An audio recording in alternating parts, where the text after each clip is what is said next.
Naranasan mo na bang maglakad pa uwi sa gabi at makaramdam ng pangamba dahil madilim ang paligid? Sa Barangay Palayan, maraming kalsada at daanan ang may sirang ilaw o kulang sa liwanag, kaya tumataas ang panganib ng aksidente at krimen.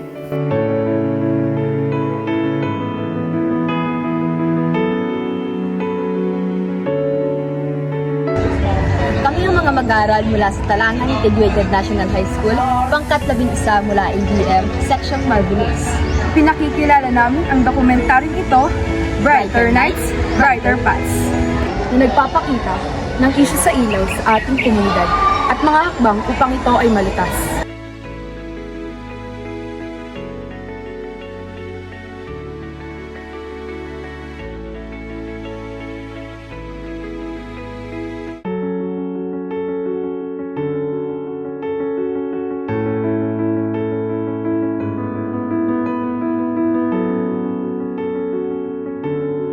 Maraming poste ng ilaw sa barangay ang mahina, sira o hindi na gumagana.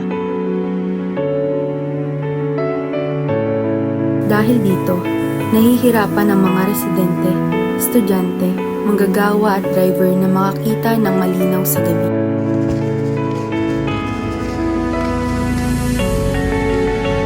Ang madidilim na kalsada ay nagdudulot ng panganib sa aksidente, krimen at limitadong galaw ng komunidad.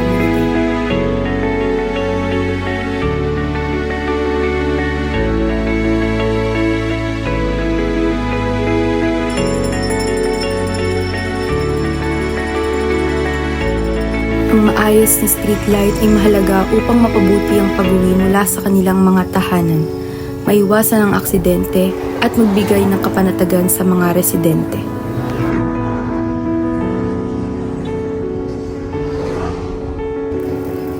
Ang maliwanag na kapaligiran ay nagpapalakas ng tiwala at nagbubukas ng oportunidad para sa ligtas na aktibidad sa gabi.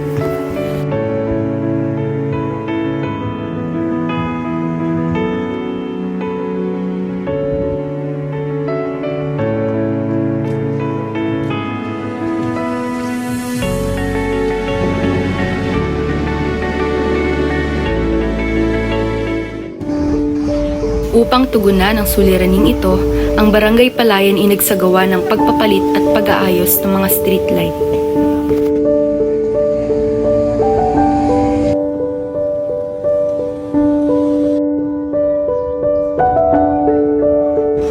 Ang proyekto ay naglalayong magkabit ng mas maliwanag, konkreto at matibay na solar lamps sa mga kalsadang kulang sa liwanag habang pinapanatili ang mga gumaganang ilaw.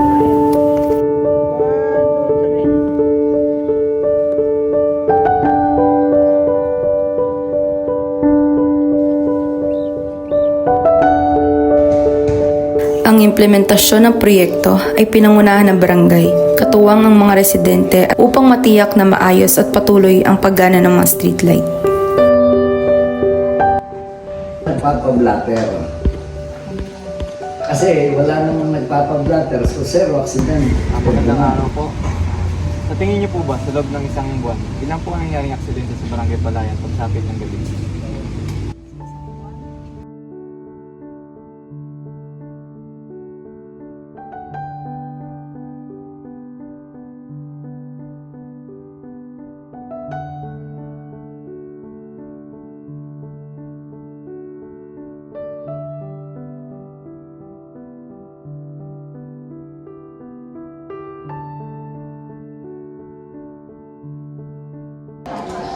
Ayon sa mga residente ng Barangay Palayan, mayroong hindi bababa sa 6 na aksidente ang nangyayari sa loob ng isang buwan.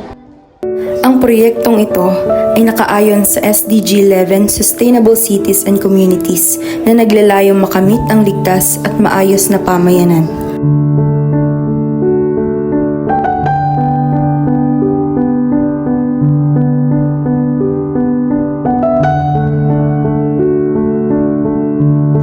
Sa pamamagitan ng mas maliwanag na kalsada, ang Barangay Palayan ay patuloy na nagtataguyod ng kaligtasan at seguridad para sa lahat.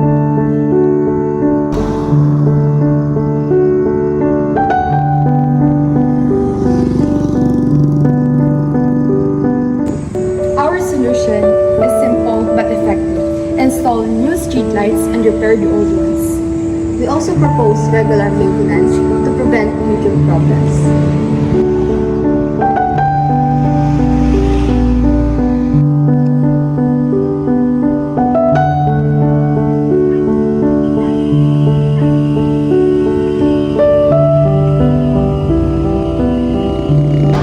Kaya iniikat ng kapisalis ng barangay, lokal na pamahalaan at mga residente na suportahan ng proyekto.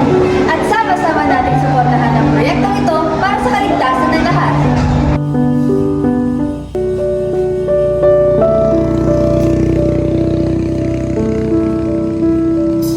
Ang mga solar lamps ay sustainable solusyon para sa ating barangay.